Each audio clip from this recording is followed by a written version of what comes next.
Binding with field and flagstone seems sus. Yeah, I mean it is absolutely sus as hell. I understand. We're gonna try it though. I mean, binding with Keruga is nuts. Binding is nuts. I'm just down to try it. I don't know. I don't usually like to do this untested, but Llama 20 months. Flagstones is kind of a fetch sometimes.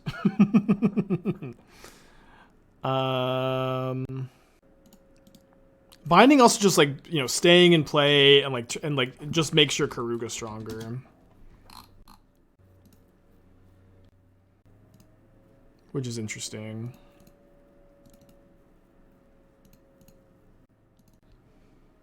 Like binding like turns Keruga from like a good card to a great card if it's in your deck. And I just want to see like how this mana base feels. Like a lot of the time binding is going to be 3 mana, instant speed, exile permanent, which is not amazing. But, you know, when in a Keruga deck, not the end of the world. Alright, no lands. They're on a mill to 6, I'm on a mill to 6. Immediate domain. And RG, although, like, obviously, like, the issue is, like, if you, like, if I have to, like, Lotus Field sack these, it's an issue. Oh boy, Fairy Conclave. Do I think Tybalt's Trickery is Pioneer playable? Probably not. I mean, how often can you just turn 2 put an Ugin into play, and how often does a turn 2 Ugin beat the average Pioneer deck by itself, which is probably some amount of the time. Double Fairy Conclave, oh boy.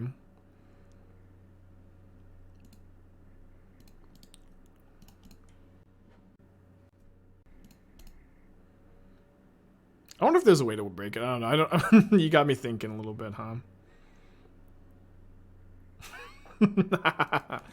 Okay, those resolves. They probably take my. I don't want them to take the Awakening.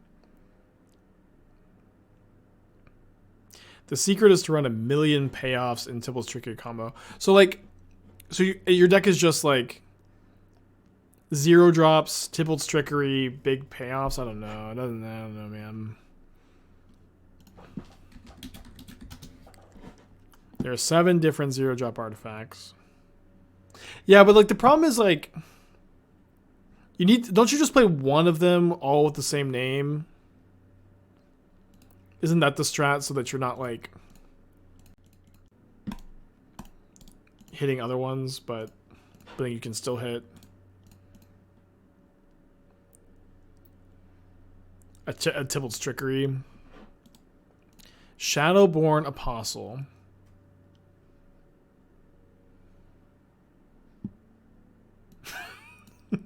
Please. Mercy, opponent, please.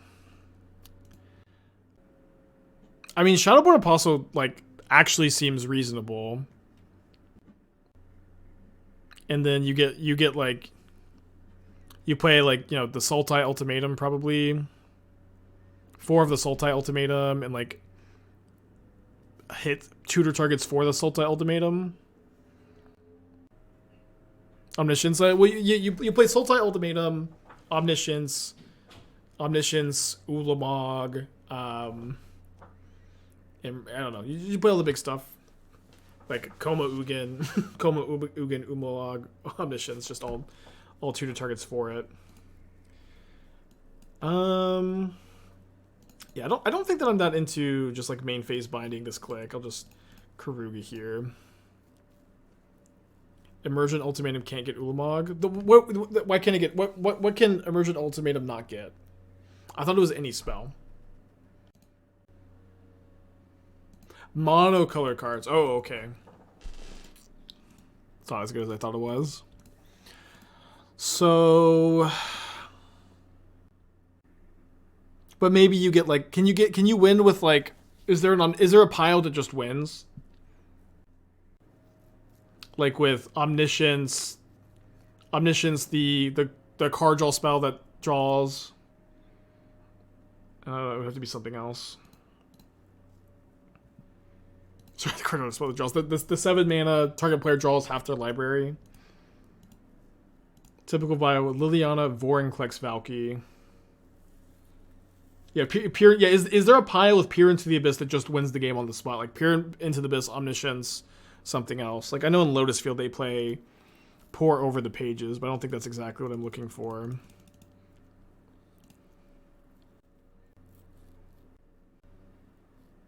Into the Infinite.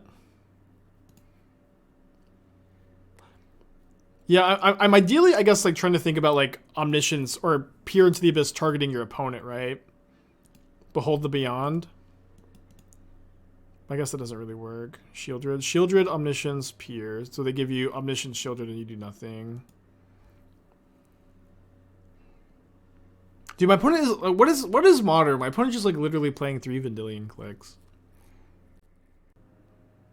Omniscience, Enter the Infinite, Oracle. Then they just give you Omniscience, Oracle, right?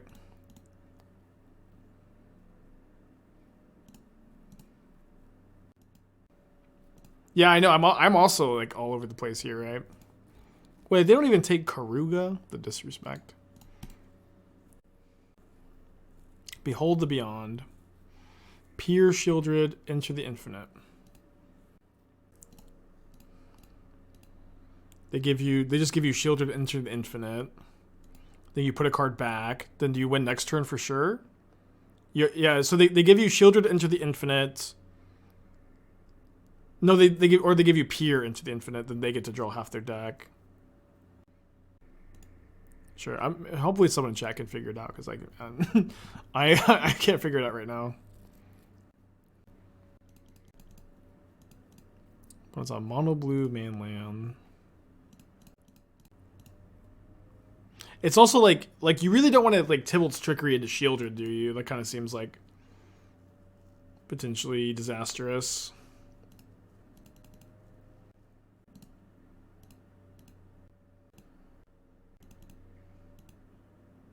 Or trying to find lethal ultimatum piles. Yeah, like if there's like an ultimatum pile that wins the game every single time. Although the problem is all of these cards that you hit have to be good to hit off Tybalt's Trickery by themselves.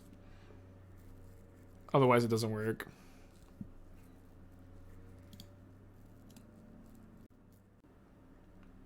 Genesis Atom, hope to get lucky. I mean, you're not going to get lucky in a deck that's full of Disciple of the Vaults. Tooth and Nail is not Pioneer legal, but there is a 7 mana saga. There is a 7 mana saga that will let you put in Borborygmos. So Omniscience, Enter the Infinite, 7 mana saga lets you put in Borborygmos. They just give you 7 mana saga, Omniscience, and nothing happens. A lot of they just do this, nothing happens. Yeah, the world spell. But that might be an interesting piece of the pie, although it's probably pretty bad to Trickery into the end of the world. Alright, you did, opponent. Top? Sure.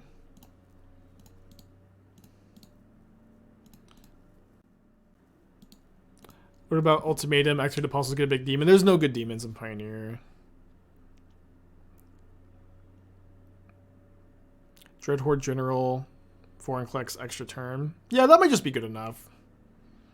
That might be good enough.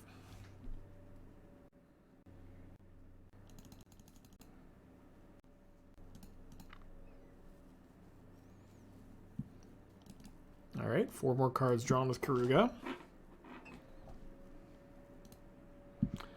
I could have tapped a bit better, actually. I don't have a Cryptic Command available.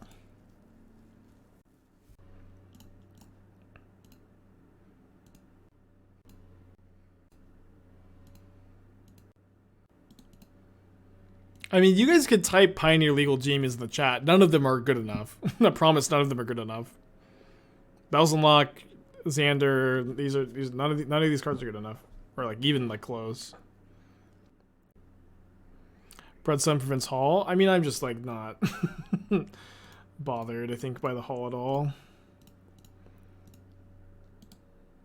Maybe I should be.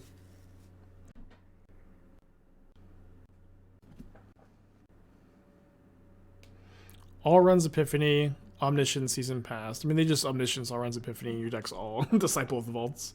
That's the issue with like all the piles I see so far is like your deck is just all Disciple of the Vaults at the end of the day. And so like if you're not like literally winning the game by itself, it's tough. Vorinclex Liliana Time Warp is kind of interesting, but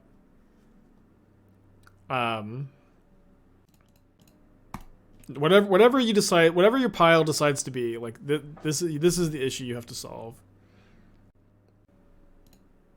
Animate Hall and Response.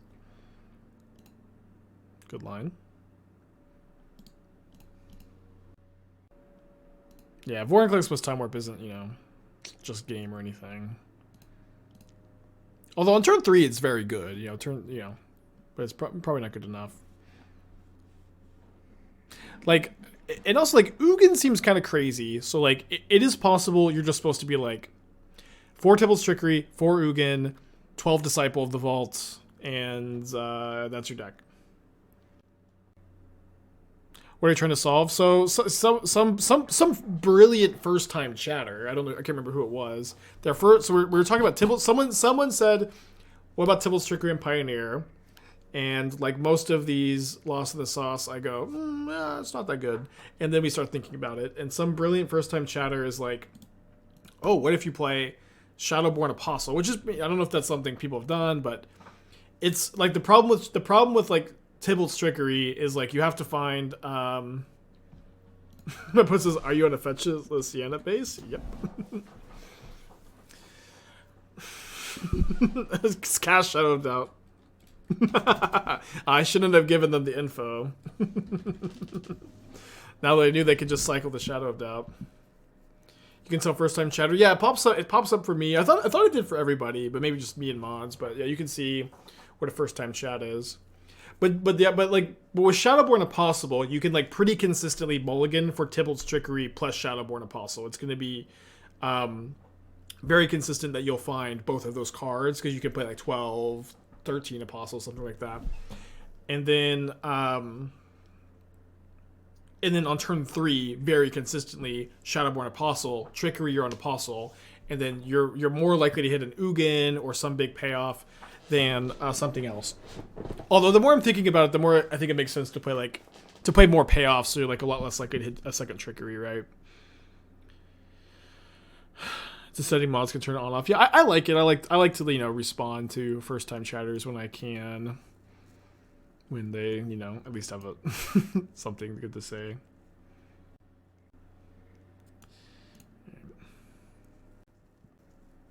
Sword Markov, Soaring Its Vengeance, Explosive Singularity. Pretty sure only one of those cards is Pioneer legal, but I like the direction you're going. Is there another way to deal 10 damage? Is there another way to deal 10 damage? Because it's like, if you go Explosive Singularity, another 10 damage card, you can play a copy card. A copy target instant sorcery card, right? Hidetsugu, it has to be Pioneer legal. Tibble's Trickery is banned in Modern. Torgar, okay. But, okay, so is there any card that copies... No, that Torgar doesn't work, right? Because it has to be something you can copy. Pier? Yeah, Pier. Pier will work. Oh, wait, copying Pier doesn't kill them, though, right? Because they draw half, then draw half.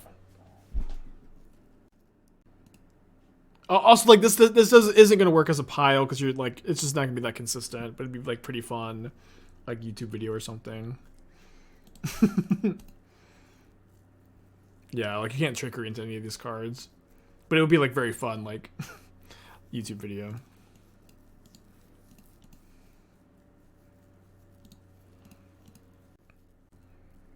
Yeah, Pier plus Shieldred is a kill. You can 10 damage, copy, extra turn. Yeah, but then the extra turn doesn't do anything.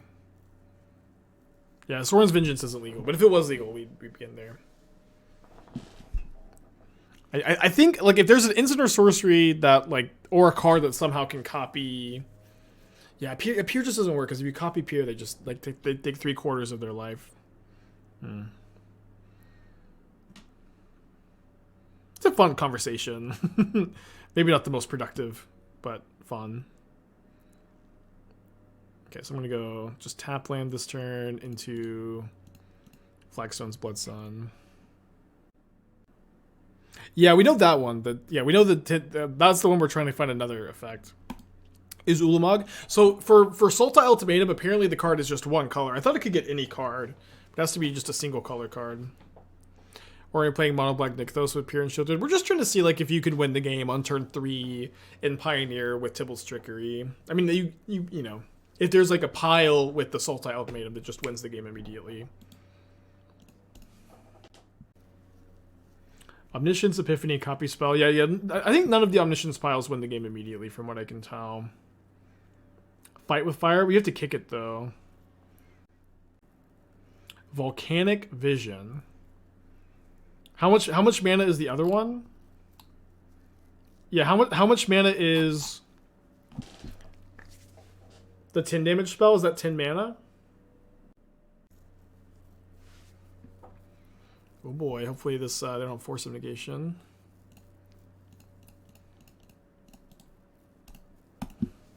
It is 10 mana. Okay. So Explosive Singularity, Volcanic Vision can return the Singularity and kill them. Yeah, but then they just give you Vision plus Copy. And then Peer into the Abyss is 7 mana. So Peer would deal half their life total, and then Vision would deal them 7, which is only 17 damage. Oh, it doesn't hit them. Never mind then. Never mind. Doesn't work at all. Does copying Approach win? I think don't you have to copy Approach from your hand? Yeah, you have to cast it from your hand. Omniscience into the Infinite Bobo. They just give you Omniscience Bobo.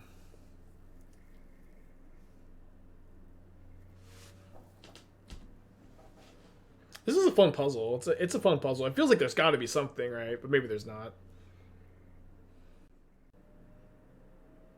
You only have to cast it from the spell the first time?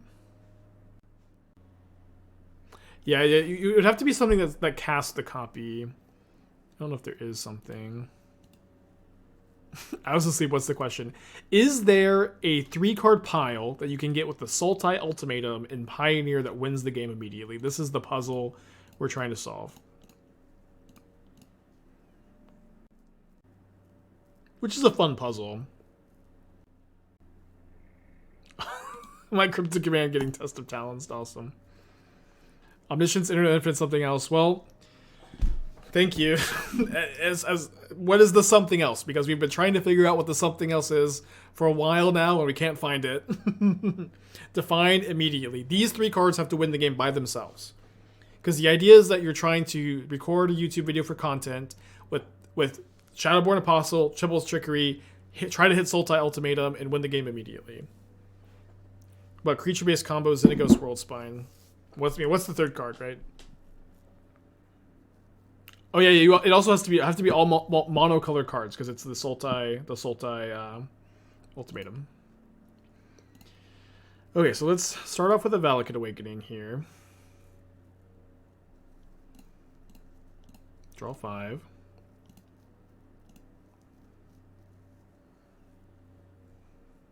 Isn't there a Sphinx that lets you draw and discard cards with the same name? Alright, I guess I'm jamming. It's a fairy. What is that card called? It's from Return to Ravnica.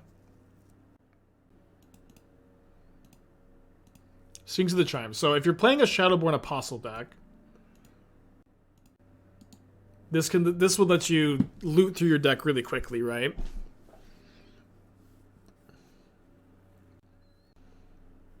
So I guess in theory you could go Trickery into Sphinx of the Chimes, draw through your deck, have 1 Thassa's Oracle win the game next turn. My opponent has typed in the chat, wait, I can Armageddon. I don't believe you.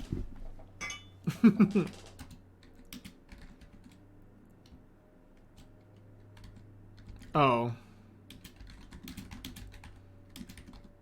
Yeah, they're asking if they make me lose the Blood Sun if these triggers go on the stack. That does not work that way.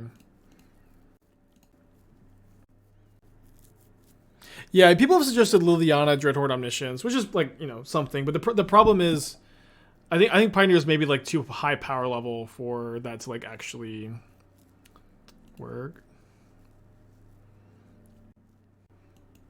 In before Pioneer's not high power level. Ha ha ha. Okay, so let's go to Fairy, draw, subtle Fury, pits Fury again. No, they can't activate Blast Sun because of Blood Sun.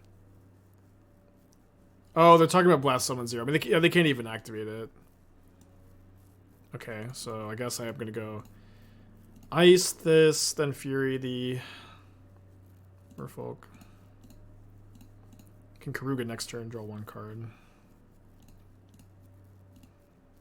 Traumatized Copy Spell? No, that only puts them to like 1/3 of cards in their library. Arcane Bombardment could do it. Take some luck. Well, maybe you need luck anyways, I guess. Yeah, need luck anyways. Blast of Genius. Yeah, Blast of Genius is also a multicolor card. I don't know. It's probably like we're obviously super lost in the sauce, so it's fine. But I do wonder if the Sphinx plus the Apostles plus Trickery is anything. It's probably not anything. How could it be? But it feels like it could almost be something, huh? So I have 9 mana. So let's just, I think, Keruga in the hand. I think I have the Deluge. I think I'm just play this as a land. Trog, the Trump, thank you. Is there anything that copies twice? Yeah, there is. There's a 4-mana sorcery. There's a 4-mana instant that copies twice, I think. Petty Theft, that's fine. I'm just gonna Solitude after they cast this. Oh wow, they have maybe this isn't fine because they have 2 Fairy Conclaves, but that's only 7 damage.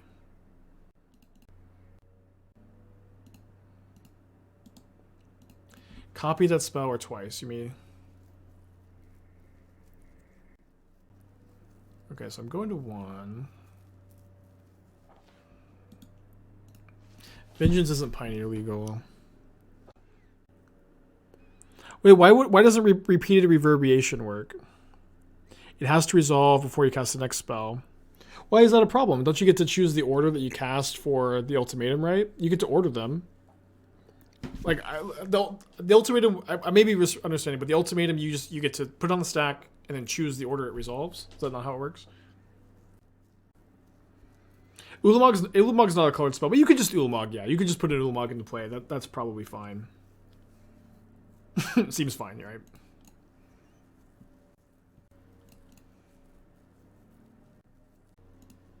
You do, but you cast them both at the same time, so they're both on the stack, and Reverberation hasn't resolved yet. But can't you order them on the stack where Reverberation resolves first? Is that not the case? How can 2 things be on the stack at the same time? Oh, because the second spell is already cast. Okay, isn't there? Okay, there's a from a core set. I don't know if this is Pioneer legal, but there's a card and a core set, and like the art is like a giant throwing something. This is maybe not very helpful, but that's the art on the card. Is that card? Does that card work? Well, yeah, Wild Ricochet. Is that card Pioneer legal? And does that card work? You may choose targets for next instant sorcery spell, then copy the spell when you choose it twice.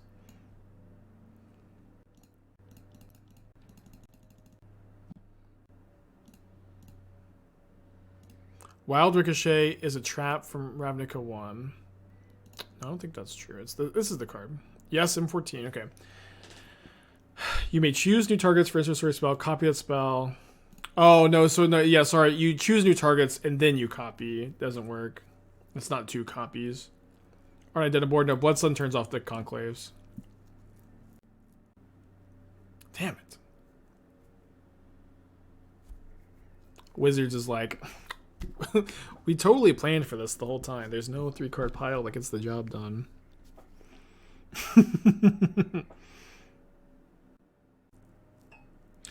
Is there any spell that doubles loss of life? There's one that doubles damage. Is there any card that says a player would lose like double life this turn? Because you could get Torgar or Peer into the. Wait, does Peer of the Abyss damage? Is Peer damage?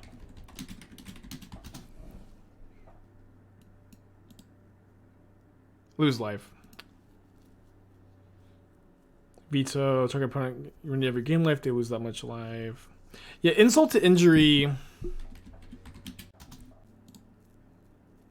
The source would deal damage. Yes, deal damage. Wound reflection. I don't think wound reflection is legal. Angrass Marauders, that's damage too, right? Yeah, not legal. Underworld Dreams, yeah. So Dreams works with Peer into the Abyss. But we're trying to like double up. There's the 10 damage spell, but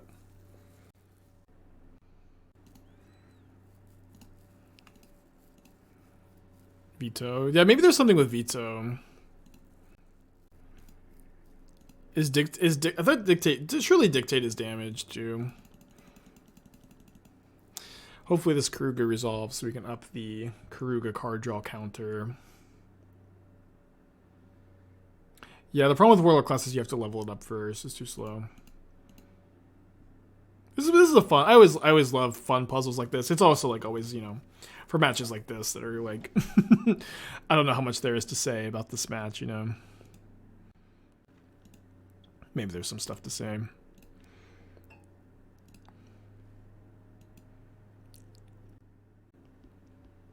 I don't think approach works ever, but it could. Okay, I mean this is fine.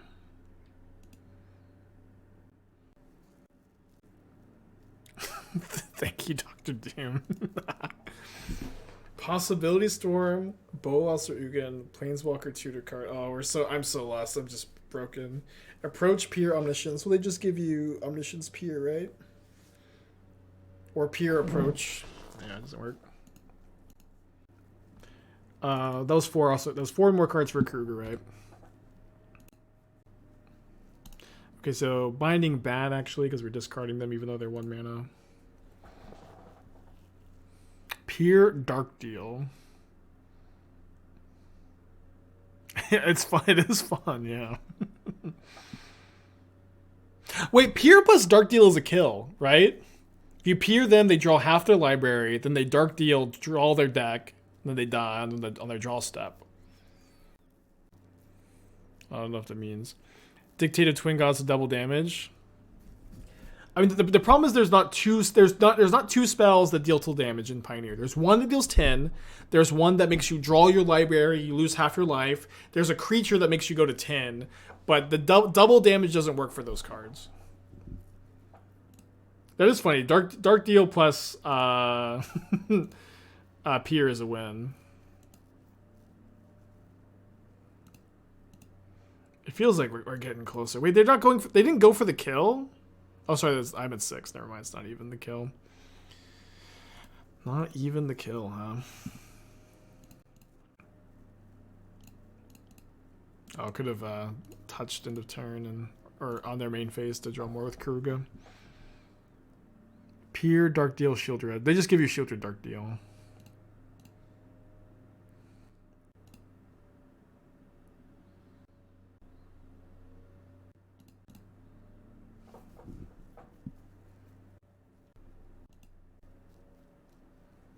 Studios are going to check out damage. Yeah, but the problem is, like, it has to end the game where you're just, like, going to have nothing to do. But, yeah. Yeah, a ton of damage, just not enough, I think.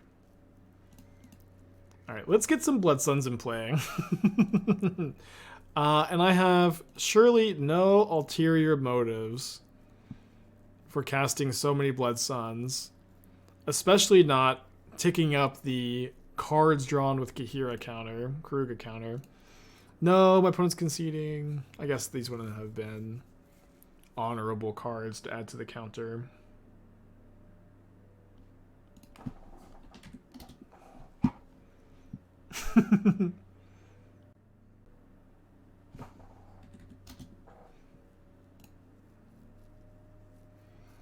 But okay, never mind. I was gonna cast Binding, and then they would maybe not concede. They would not have been honorable. Galta, World Spine Worm. I will say, you know, this is a very small sample size, but we have had Domain online pretty consistently so far.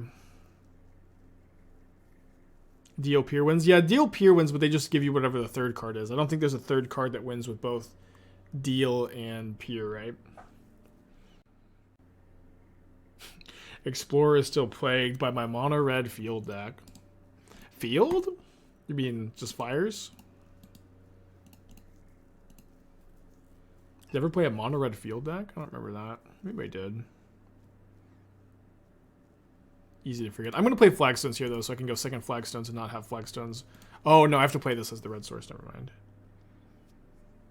Yeah, they just give you Shieldred Dark Deal if it's Shieldred Dark Deal Peer. Peer into the Infinite Shieldred.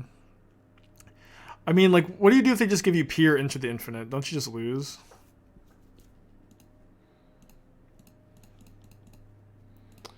Okay. Opponent have revealed 2 Swift Spears. Don't mind drawing a red card here. Kind of hoping to draw lands, but, you know, red card. Kill 2 creatures next turn. Turn off Fetch Lands is nice, too.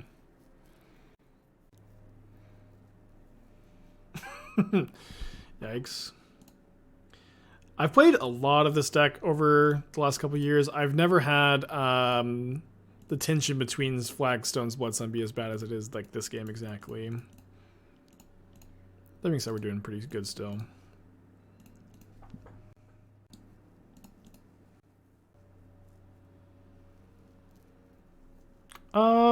So we have the option of just, yeah, I think I'm just supposed to Awakening here. I think I'm going to Awaken actually for the full value. Mostly just trying to dig for Lotus Field. Find Lotus Field. We have 1 mana Leyline Binding, which I'll cast main phase to stop the Connives. Give me back my Keruga.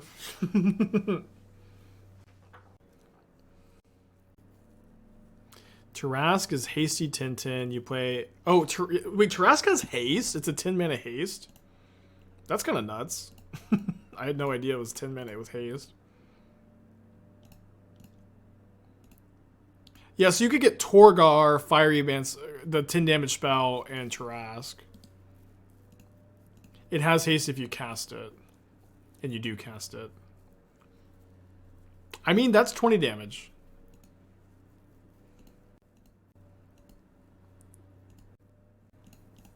That's the 4th Channeler. Maybe I guess I could have waited on my draw step here.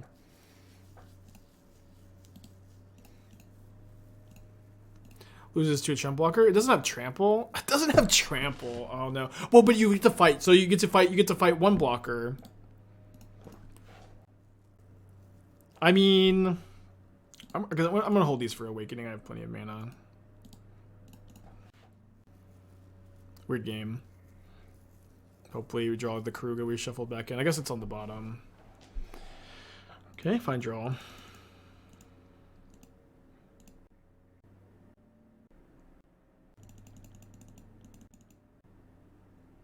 Yeah, 10-10 Ward 10. Not the worst win con, huh? Cryptic. Okay. Have double Cryptic up.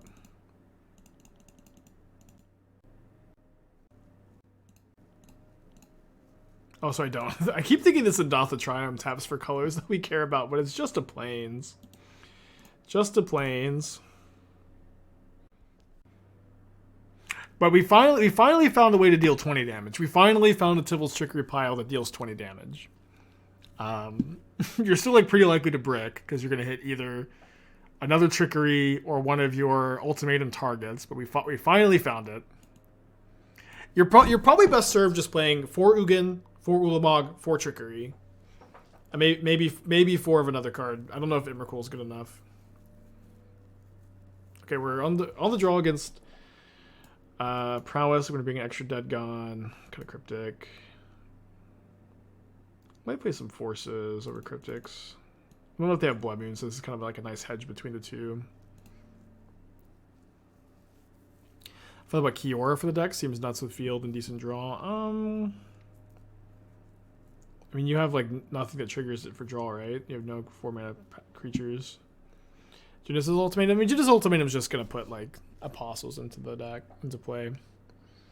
Yeah. Tarask is not the worst hit with Trickery, but the 10 damage spell or Tor. I mean, 10 damage spell is the worst, but then the Torgar is not terrible, I guess. Oh wait, and then Torgar, you can like cast Torgar with Shadowborn Apostles, just like sacking the Shadowborn Apostles that you draw. Which is kind of funny. What are you countering? Apostle. Although maybe, I don't know, maybe you're just trying to go all in and do it turn 2 with Ornithopter, and then...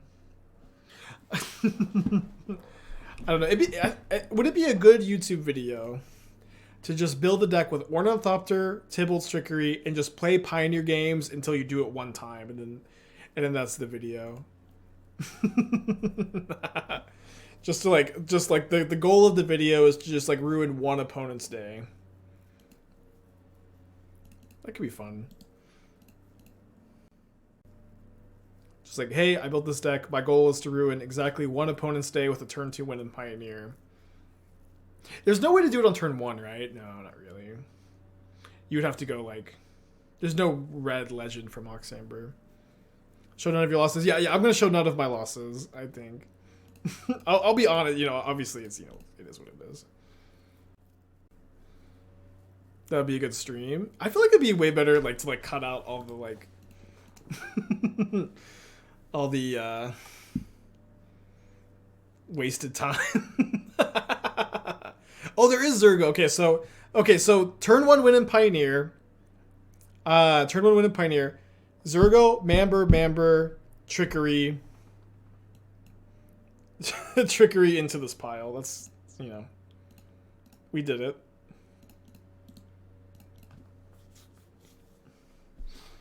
I mean, that is actually kind of cool, right? That, you know, we figured out a turn 1 win in Pioneer.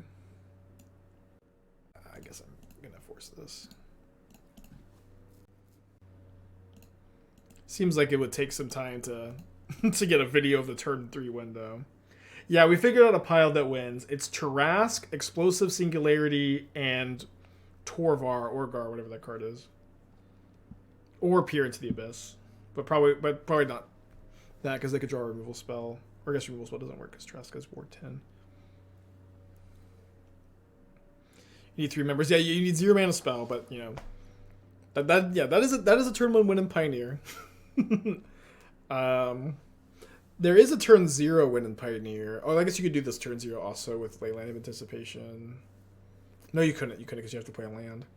Okay, the turn 0 win in Pioneer is you put 2 Leyline of Anticipations into play. Your opponent goes Kithian, Moxamber, and then they Divine Intervention your Leyline. You put Omniscience into play and win with Infinite. Got to sing the next card draw. We are in deep today, huh? Yeah, Divine Gambit. Torgar doesn't work. It sets life. You need the 10 burn spell. Yeah, you just cast Torgar first. It puts it to 10. And then you either kill them with Tarask or you kill them with the 10 damage spell. Right? Please tell me I'm right.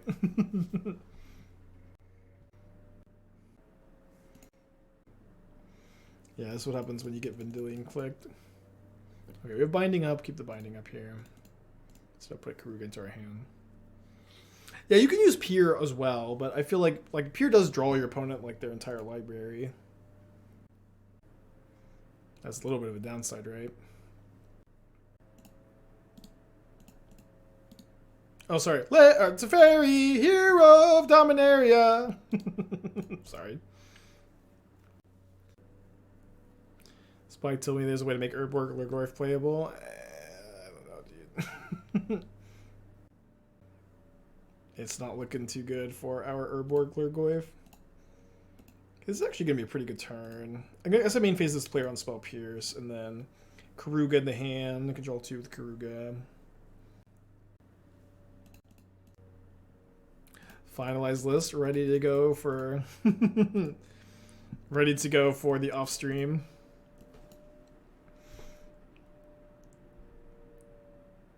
If a source you control will deal damage to permanent player, triple the damage. No, I think you want to play Torgar, right?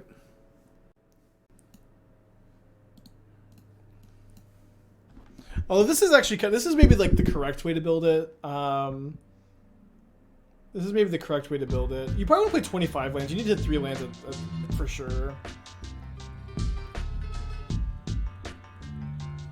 Yeah, I think you want Torgar instead of Emancipation. It is kind of interesting to just also have Ugin Ulamog. That's probably like the correct way to build it.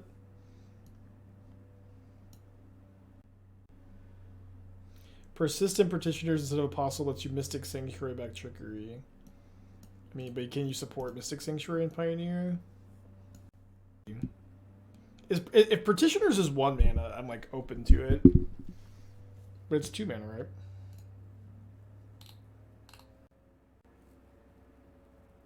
We're gonna play 4 Wish and 1 Trick in the sideboard. No, because then you're like then you have to do it like with 6 mana. Wish doesn't put the card in your hand. Do we need Zergo for turn 1? I think that I don't think that I can realistically record a turn 1 win for YouTube. All right, go to game 3.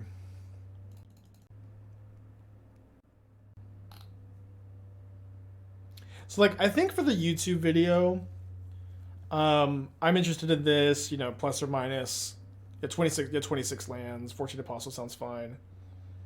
And then like the actual deck that like may actually be okay is like maybe this is like actually correct.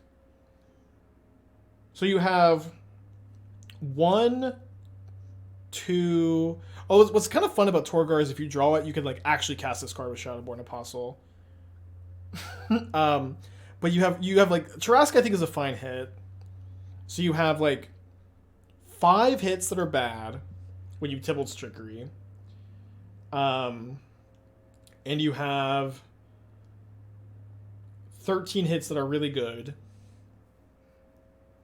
So it's like assuming that turn 3 Trickery Apostle is really strong. Oh, this deck needs to play the land that when your opponent makes you discard a card, you could just put it on top. You need to have 4 of those in maybe the main deck even, but I digress.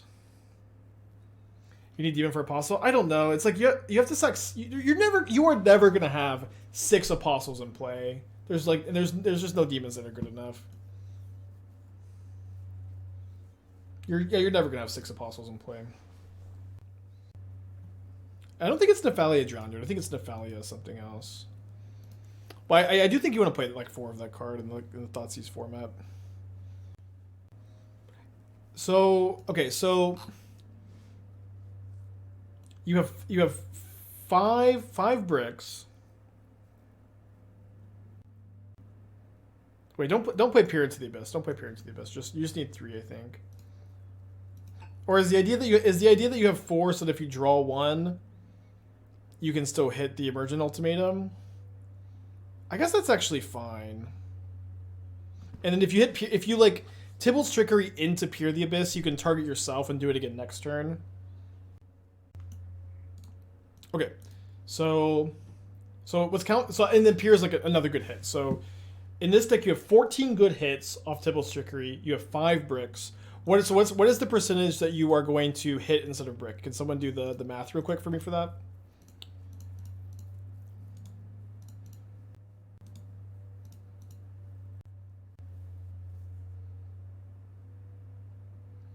I might Solitude this right now. I'm going to tap out for Bloodsun next turn. I don't do 4 Ugin. I feel like Ugin wins most of the time. 518. You don't. Oh yeah. So yeah, 5. Yeah, because someone just give me the percentage. 73%. Okay. So like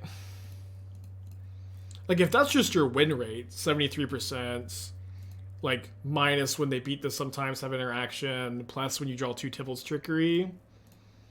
Maybe that's just like an okay Pioneer deck, right?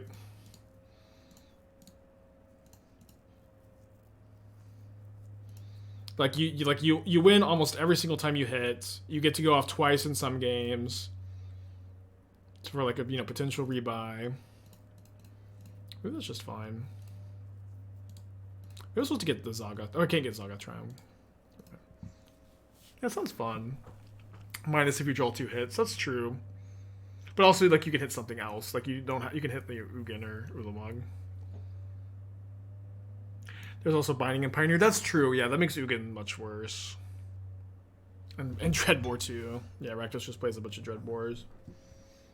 Yeah. It sounds fun, though. It sounds fun.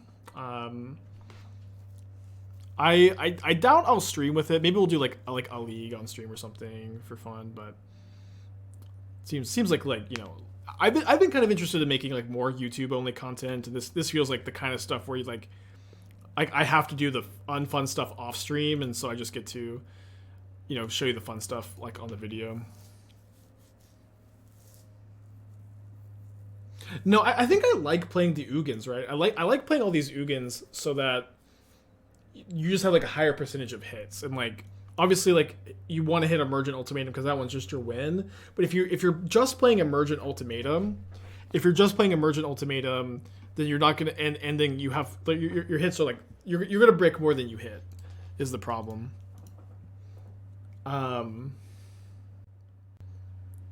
That being said, I think for this like YouTube video that's for fun, I definitely think I'll just do like the 4 ultimatums and then go until I get the turn 2 win, because I'll do it with Min Mites or something, Mox Ambers. Raz is that over 4th Ugin? No, there's no way. That card will never win you any games, and you will never have 4 Disciple of the Vaults. You will never have 4 Disciple of the Vaults or 6 Disciple. You'll never have 4. You'll never ever have 6. So this hand can't get Ndatha Triumph off this flagstones is kind of a problem. It's fine.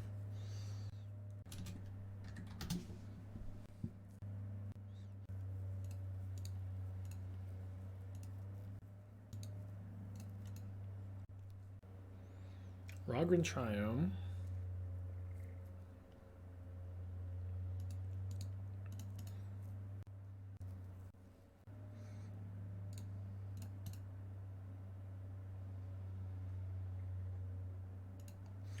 Okay, so we have a 1 mana Leyline Binding. We're gonna play Ndatha Triumph next turn, or we might be playing Teferi instead. But we'll just see what my opponent does. Looks like we're up against Creativity.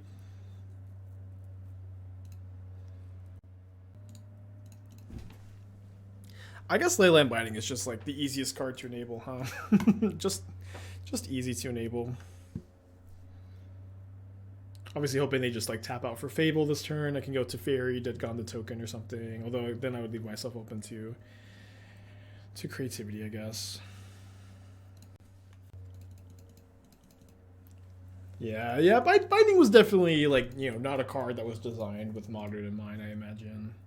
Or designed by someone who like yeah, they were wrong. They were wrong if it was.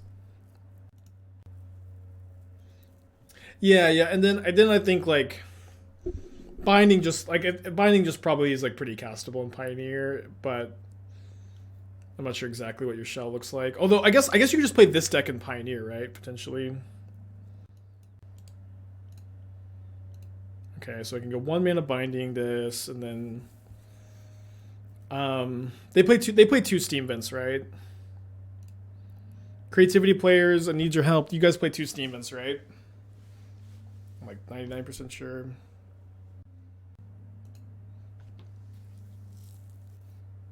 Yeah. Am I just supposed to jam anyways? Yeah, I guess I like jamming, since if my opponent does go for Creativity next turn, it's only Creativity X equals 1. I get to go like Teferi into Dead Gone, assuming they even Spell Pierce this, which they don't definitely have. They have Leyline Binding. They're binding the binding? Okay. So let's go. Let's just plus, and then my opponent will be like, oh, I have Teferi in play. I just get to Creativity, but then I have Touch the Spirit Realm. That was my opponent impression.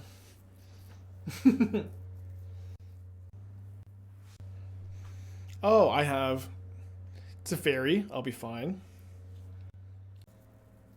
I'll do it main phase to kill your Teferi.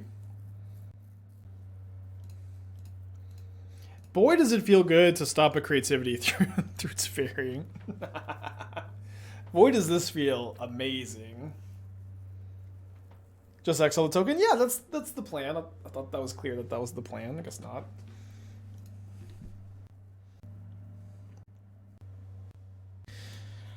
I can't. I'm glad we took time to test this mana base, because boy does Leyline Binding seem very easy to cast. Boy does Leyline Binding just seem like very easy to cast and super worth it.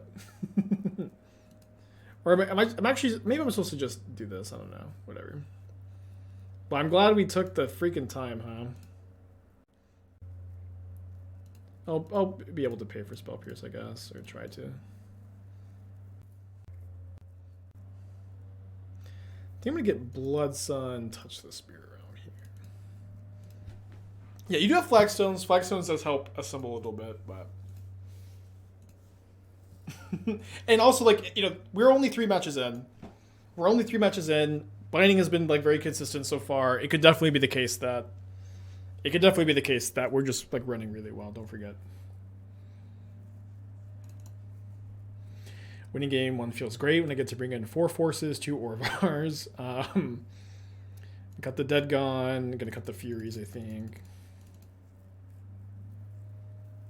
Can I update the Stream Decker? I thought I did. I can double check. I thought I did.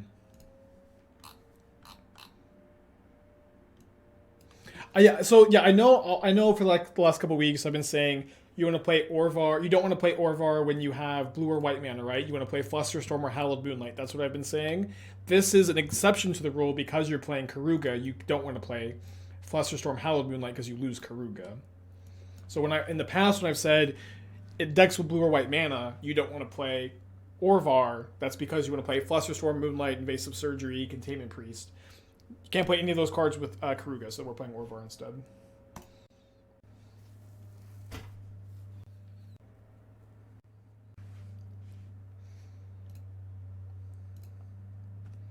We did Orvar trigger earlier today. Look, turn 2 binding. We did Orvar trigger earlier today. It's on a multi 6. And also, like, what's very interesting is this mana base is almost just like, we can almost just do this in Pioneer. So I'm gonna be working on the deck in Pioneer, and if it's good, maybe I don't say anything and just take it to the LCQs. Although if it's good, nobody will believe it's good, and I can just stream it anyways. What's on a multi 5?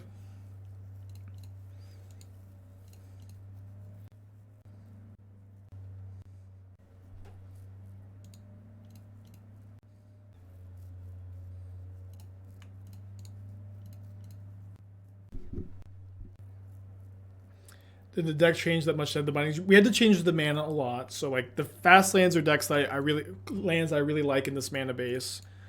Because they enter untapped after you have Blood Sun in play, but you can't really play them in this shell. Right, so yeah, I like this line. They can't Dwarven Mine next turn, so we're safe from creativity for a turn. Yeah, Blood Sun's very good against creativity, although they do have binding for it. Are there any good cryptic replacements in Pioneer? No, but there are legal cards in the format at least. Discard Archon. I didn't consider an actual win the game pile with Ultimatum before today. You should just extra turn spell a bomb. Yeah, I mean, it just felt like there had to be some way to deal 20, and turns out there is. I'm very excited to do my Ruin Someone's Day and Pioneer video. I think it'll be fun. I like the YouTube only content. Also, I have a YouTube channel. I don't know if everybody knows that, but the YouTube only content I've been doing lately like has been very fun. It's been like just kind of fun, silly. Good times. All right, I'm gonna keep the Touch the Spirit Realm so that if my opponent has land creativity, I have the Touch the Spirit Realm. Notably, I can't touch the Teferi. I have to draw Lotus Field to have it up though, but I do draw Lotus Field. And I guess, wow, this is nuts. This is nuts. I'm just gonna binding the Teferi. What was the pile? Torvar, Explosive Singularity, Tarask. And it beats one blocker if they have two blockers. They survive though. It deals 20. It doesn't say like win the game. Whew, that was like the best Valak Awakening I've had in a while. Binding Pioneer sees a lot of playing exactly 2 decks, Niftalite and Enigmatic Incarnation. I've seen Enigmatic Incarnation. I've seen some like Fires decks too. But yeah, Keruga very good with Fires for sure. All right, opponent. This is the first time today I allow you to have Spell Pierce.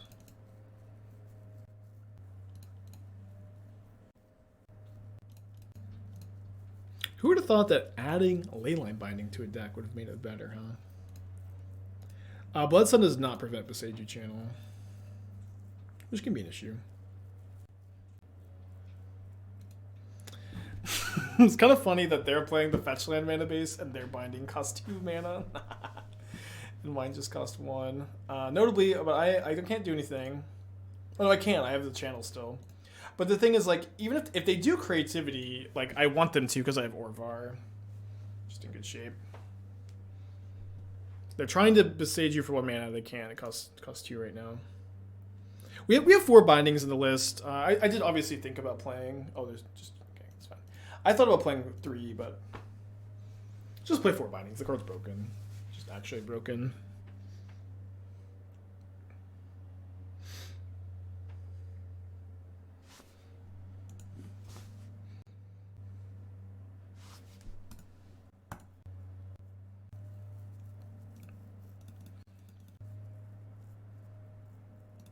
That's exactly a meme. Yeah, oh yeah. So yeah, I know that usually that's the meme, right? 3 bindings, but like this is actually a deck where like you would consider only playing 3, right? Because you don't have fetch lands. Maybe I didn't need to play the other Blood Sun, but I really do want to get this Keruga draw card counter up. Hopefully draw another binding. So unlucky.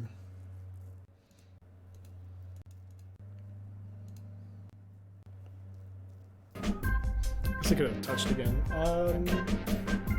Thought about making a Triska Decaphobia deck. I know it's super viable, but is the card for them?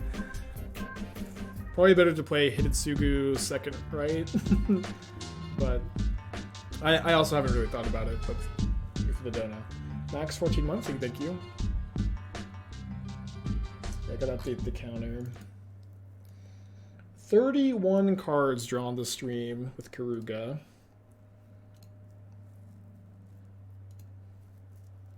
Is it worth it? It is so far 31 cards worth it. I think I keep the Zaga Triumph Cycle here. So Keruga's the truth. I mean this version seems a lot better than the version we started with. Just I went in today like not really thinking binding was going to be possible to play without fetch lands. We may have just been running really well these 3 matches with our mana, but it has been like very consistent so far. Wow, they're bouncing one of my 2 Blood Suns. Yeah, this is just today's stream. 31 cards. Is Kahira interchangeable? You could play Kahira, but Keruga is much more powerful. 31 cards in how many games? 13? 13 matches. Doc, thank you for 2 months. Appreciate you. I mean, I could stop this, but I'd rather it happen, I think. So goodbye, sweet Keruga.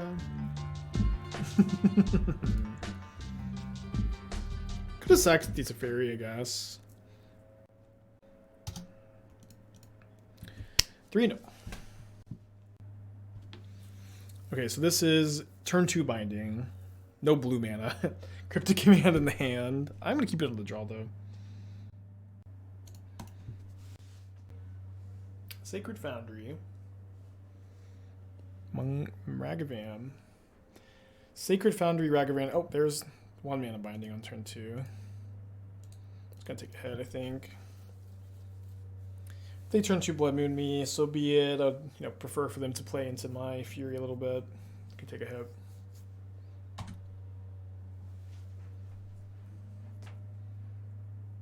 Is Orvar really worth the sideboard slots? Because that thing is only good against creativity. Creativity is one of, if not like the most popular deck in Modern. You want to cast that for me, opponent? Yeah, creativity is one of the most popular decks, if not the most popular deck in Modern. So having 2 sideboard slots for that seems totally fine. Especially in a deck like Keruga, right? Like a Keruga deck is a deck that is pretty restricted in the like number of cards it can play.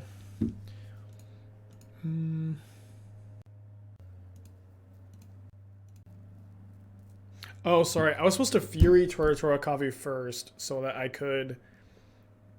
I guess I have to shock and Stevens to play around in Stubborn Denial, but I think taking 1 hit is fine. I don't think they're going to play any more into the Fury. We'll just Fury the Ragavan now.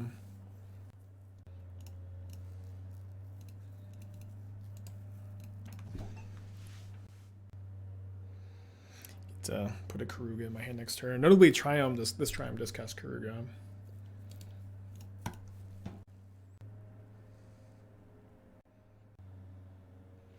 I don't understand. All the creativity cards were there all this time. That's actually not true. Like, creativity has picked up a lot of tools over the last year.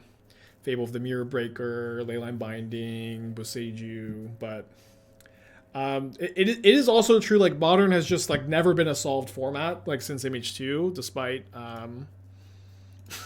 despite like what maybe Twitter would have you believe. But Modern has like always been dynamic, and there's like lots to explore and innovate on, and like that's like why I get to like not get burned out on Modern, because it's just like an awesome format that's open and you can innovate on. Yeah, it was also good before, but just underplayed because it just wasn't solved. It's because they kept printing broken cards.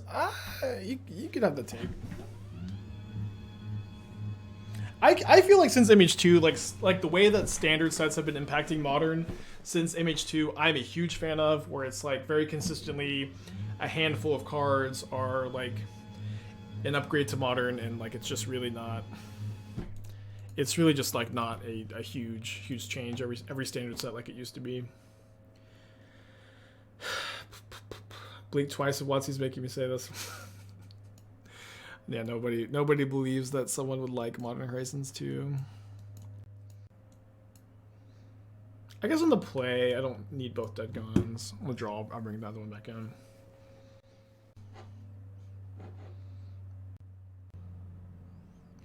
With the mana changes, do we still not want Fable over Deluge? Deluge is, I think, better. I could be wrong. The only insult to people those who got into before Image Modern Horizons sets. Yeah, I don't know. Like I've done this rant 1,000 times. I don't want to go too into it, but I just always feel like I was playing a different Modern than everybody else before Modern Horizons 2, because I think for like the 6 years before Modern Horizons 2, Modern was like plagued with issues constantly. Not that it doesn't have issues now, but like there wasn't a format before Image 2 in Modern, like a Modern environment, that I liked more than the current environment. And obviously everybody's just, every own opinion. I have no red mana. Mulligan. Only 1 land.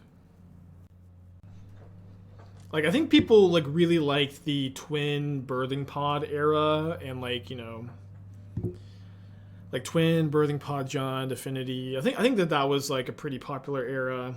And then but since Eldrazi Winter, like I can't imagine an era that like is better than what we have now.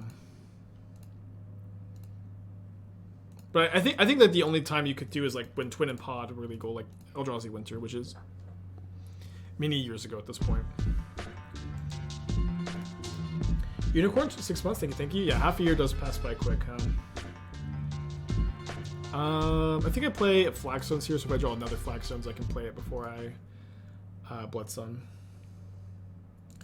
Yeah, so I'm gonna work on this deck in Pioneer. I have a lot to do tonight. But yeah, I'll build the deck in Pioneer, I think. The mana is gonna be similar. You lose flagstones. Probably play 4 Phallic Awakening, maybe 27 lands. Are there issues in Modern? Yeah, there's definitely issues in Modern. Modern is not a perfect format. Modern will never be a perfect format. But I find it personally more interesting and exciting than like any time since like the pre. Like I think that the Twin Pond era is maybe the only exception to like to this thought, because I also really like that time. Thanks. Good play, good play. Trouble reading that one Seam Break card that's in the Phoenix Trick Shell. Root Walla, Flameblade, Inquiry. Okay, I'll put it back up. Because I also don't know what it is. Root Walla, Burning Inquiry, Flameblade Adept, Insolent Neonate, Phoenix Chick.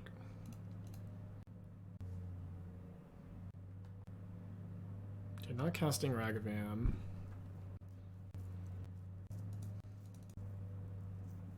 Twin is a miserable deck to play against. Yeah, I know a lot of people have this opinion. As a Twin player, really liked it. I actually finished buying Twin. I got to play it at 1 FNM before it was banned. So I'm looking for Flagstones or Ndatha Triumph so I can double Leyline Binding. We did find that. So I'm going to take a Ndatha Triumph for sure. And then Teferi, I guess.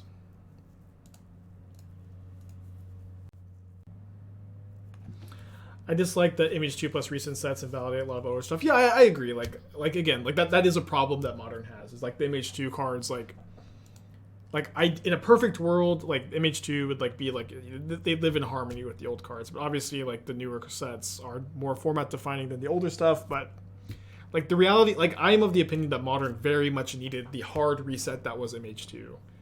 For like 6 years, it was just like constantly something like new broken from a standard set would just destroy the format for a few months until there was a banning, and like that happened over and over and over for like 5 or 6 years, and with like seemingly no sign of stopping. And MH2 was like just the hard reset, in my opinion.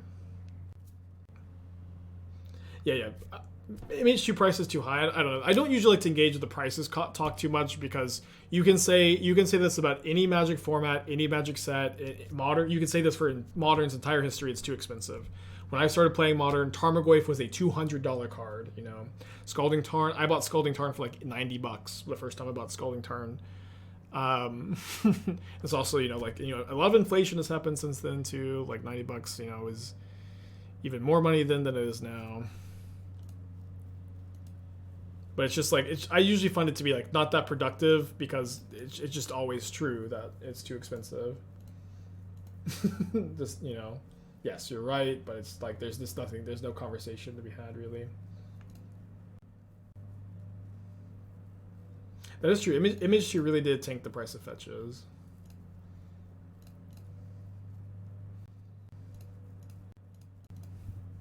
I guess the only other thing to say is they should be cheaper, which I agree. It would be great if it was cheaper.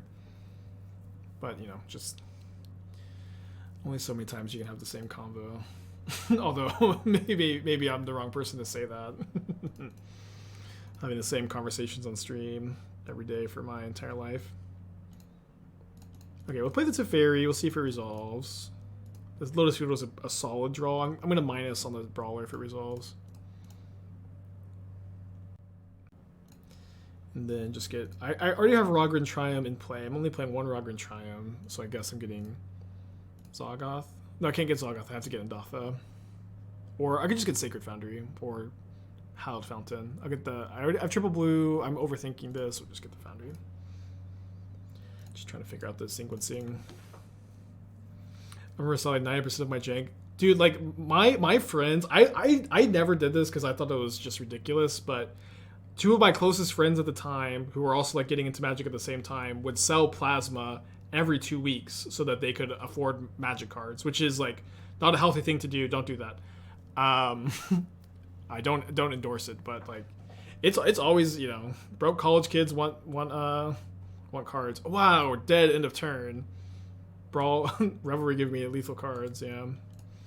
Oh, I do that, yeah. I'm sure some of you in the chat do. I really don't condone it. I would not recommend it, but... when, you know, America is like, hey, poor people, you want to survive? Come sell your plasma. It's really scary. I don't know. It's really fucked up. But maybe for Magic cards, it's, you know, not as bad. Yeah, if you're doing it to save lives and you're doing it to do a good thing, that is a really good thing. That's a really nice thing, and getting compensated is nice. But the reality is, the vast majority of people who sell their plasma are doing it out of, you know, desperation. Desperation. I don't know. How are they supposed to get plasma? I mean, like, in a perfect America has so many problems, right? You know, it is what it is. But, you know, in a perfect world, like, you know, people's needs would be met, and you would get like nice tax incentives to sell your plasma instead. It would be something you could like deduct on your taxes, and you get, you know, some kind of benefits, and that would be kind of nice, I've always thought. Okay, let's see here. Probably good to just wait a turn on the Flagstone's Lotus Field here so that I can fire the Tide Shaper and then keep my domain. People chained in the desert forcefully having their plasma taken. Now that's a base take. Getting tax less first getting paid for it, is there a big difference? Not a huge difference, no, but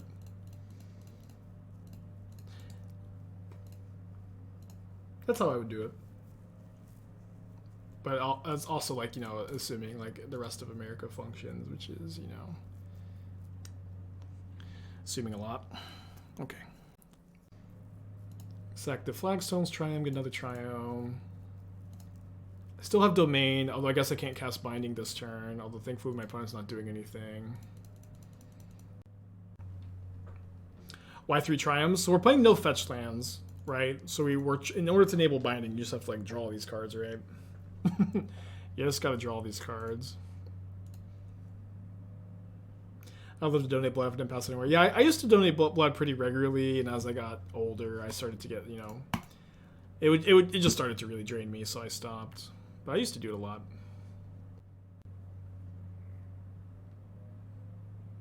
Okay, thankfully we have another Indatha Triumph, I guess, although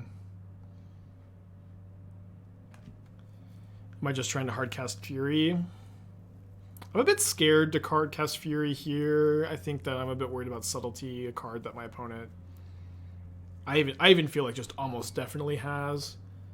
So I kind of like just want to go Indatha Triumph on my opponent's turn, binding this in response to a spell potentially, and then Cryptic, although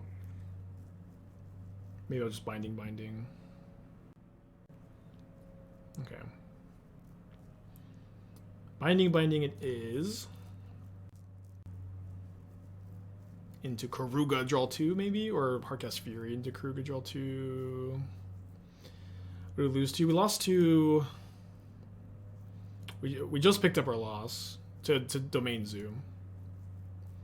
Why not sack Flagstones plus Vince to hold up Triumph and just grab Rogren? Oh, I guess I should have done that, yeah. The long stream.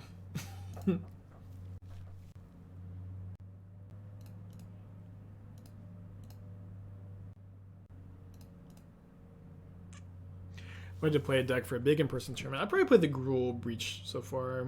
Or, sorry, Gruul Breach if I had to choose right now, but I guess I'm not sure overall. What's up? It's me, your friend, Aspiring Spike.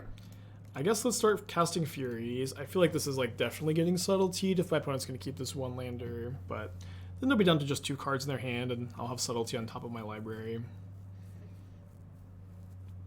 Oh, okay, resolved.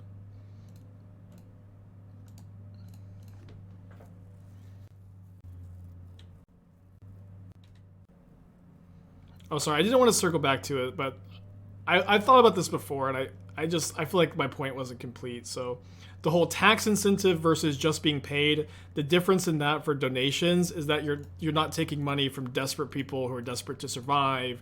The people are getting that money later, and so you're not exploiting like a poor working class that is like, you know, donating their plasma to make ends meet. That was the idea.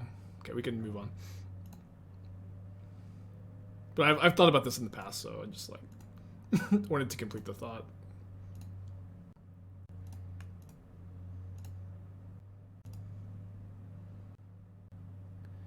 Okay, probably fine to get like Sacred Foundry here. Man, shovels are pretty good.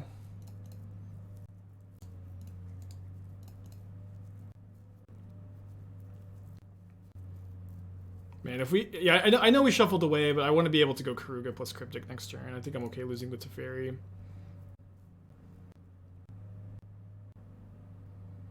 The argument makes it seem like anytime you pay a poor person to do anything, it's exploitation. You pay a rich person, it's not. I think that's a fine take to have, and admittedly, I'm just like a big dumb guy. But the idea is, if you're a poor person selling plasma to survive, you are like literally draining yourself of like the resources and energy you need to like improve your quality of life, right? Like donating plasma specifically is something that's very physically draining and like is very physically demanding, and is like not the kind of thing I think that we should be, you know, you should take it from people who have that energy to give and have the ability to rest and improve themselves, right? And if that makes sense. It's like, it's very hard to like, you know, work an 8-hour shift, go donate plasma, and then have like any kind of quality of life, you know. It's tough.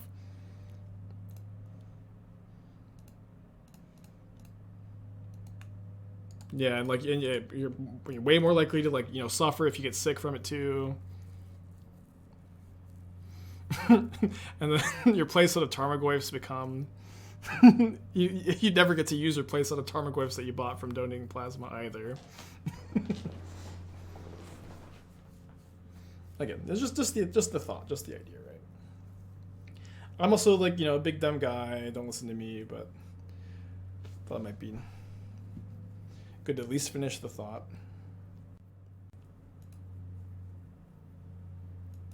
Better bounce? I think it's better to tap, right? Or do you bounce the lore, draw a card? Maybe.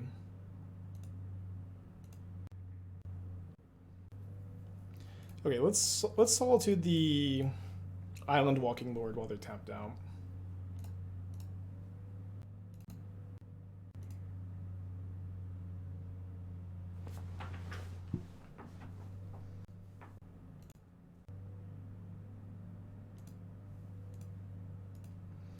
Okay, I think I'm going to Awakening for 0, and then like if the card I draw is bad, I can just Awakening away the other card.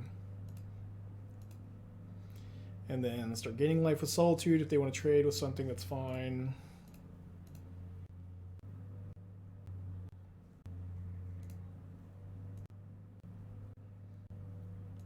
I like the decision to not play around second Solitude here, but they're going to get blown the heck out.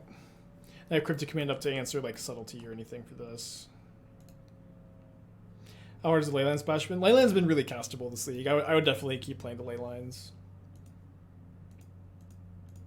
Yeah, this version has definitely felt better. Leyline's been like super castable, and obviously like if Leyline is hella castable, you want to be playing it.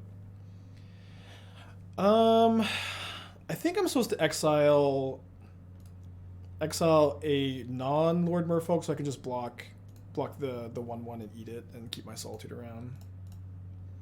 Take 90 and 3 take 6 down to 5.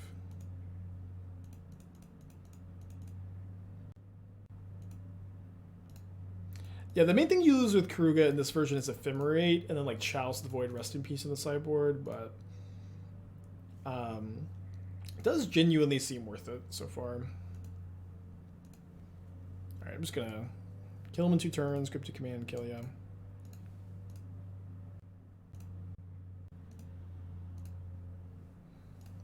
We could have main phase the Deluge, should be fine.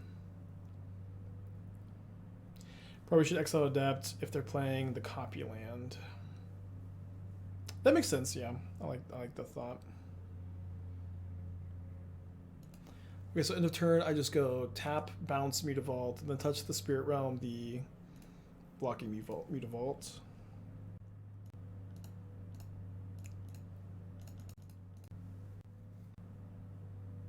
Feels good. I'm not gonna bother casting the Deluge because I'm just wasting time at that point. But obviously you could there. Go play just one Weird Tear on the draw. Maybe another one to play. I think I still want one Cryptic.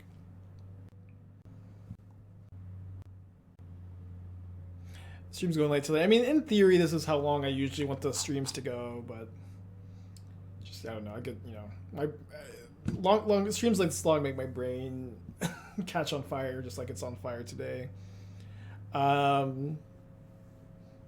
But yeah, I definitely wanted to go like somewhat longer than I've been going today because I'm taking Friday off to travel to Vegas for MTG 30. Okay, we're on the draw with Fury against a Merfolk opponent. I'm going to keep this, but back Solitude, I guess. These commands seem a little too good to go one of. Cryptic Command is pretty bad against Merfolk. It's they're an Aether Vial, Cavern of Souls deck. I think one copy, tap their team is still fine, but this is definitely a bad matchup for it. What about Tolarian Terra Modern? I've played Tolarian Terra Modern and like kind of a more goofy brew. What's up? It's me, your friend, Aspiring Spike. I had 2 shells for it. I'm trying to remember. One of them was like kind of goofy. That was like it was like a 3-mana 4 toughness flyer. The other new card, Hadi Jin.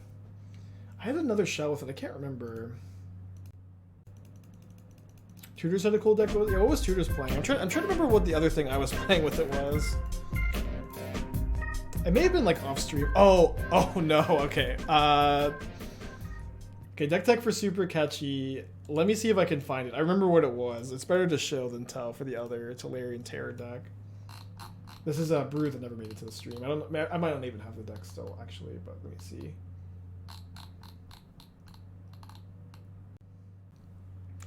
Love that resolved.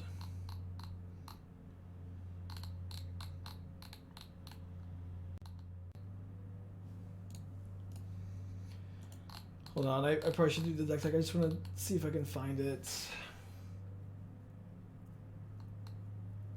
Okay, I can't find it, but the deck was a blue-green Neoform deck.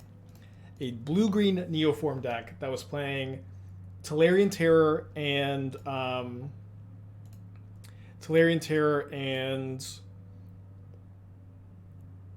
Murktide Regent. It was 4 Tolarian Terror, 4 Murktide Regent, 4 Consider, 4 Thought Scour, 4 Otherworldly Gaze, and then 4 Neoform. 4 Neoform. So that you would go set up for Delve Creature into Gristlebrand. And instead of like a traditional Gristlebrand deck where you win immediately, I had 4 Force of Negation, 4 Subtlety. So like you're just like Force of Negation, Subtletying your opponent's cards when you Gristlebrand into play. Yeah, Super, could you put your deck tech in chat? I don't know if you did already, but if you did, just put it again. Okay, so they can Tide Shaper this. 2 cards in their hand though.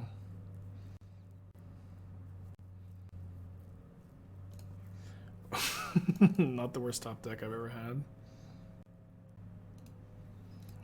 I don't know if this probably should go without saying, but that brew is also pretty bad. It's one of the never make it to the stream kind of brews.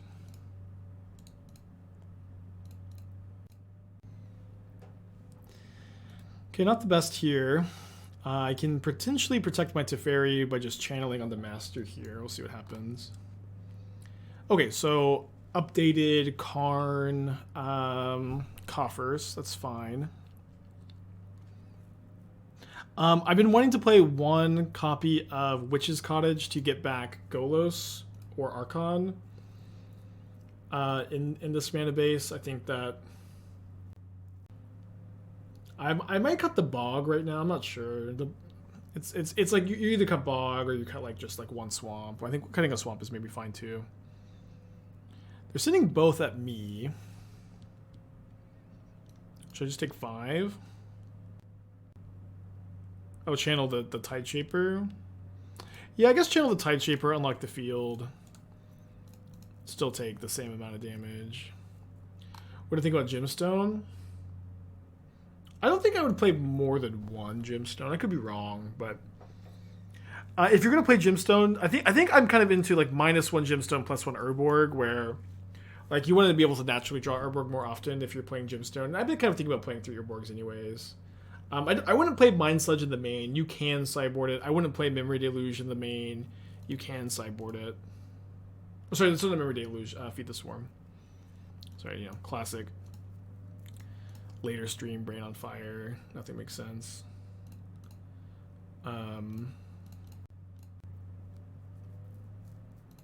Nice.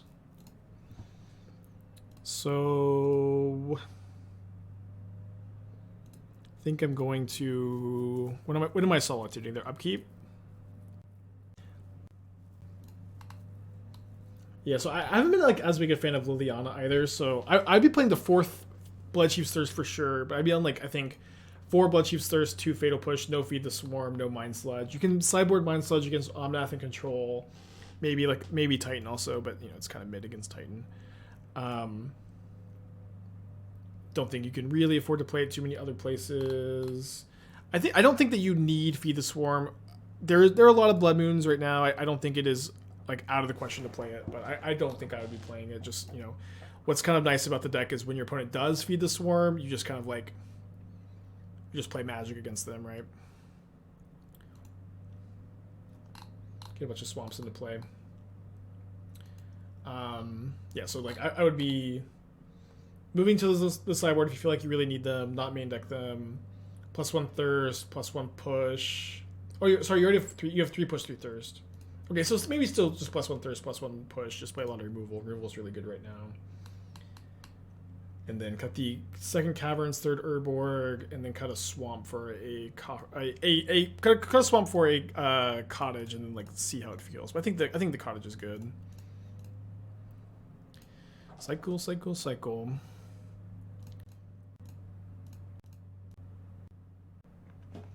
I'm taking another Lotus Field. Okay, what's good about Lotus Field is it lets me Keruga, and I want to Keruga one last time. One last time. And then I get to go Leyline Binding, Cryptic Command, Fury also, I guess. Why not?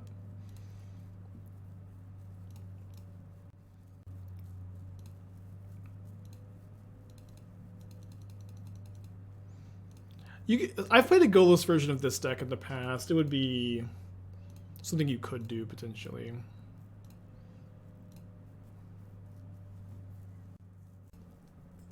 Yeah, Keruga draw count at 36. Wait, 36? Did I miss some earlier? It should be 34, right?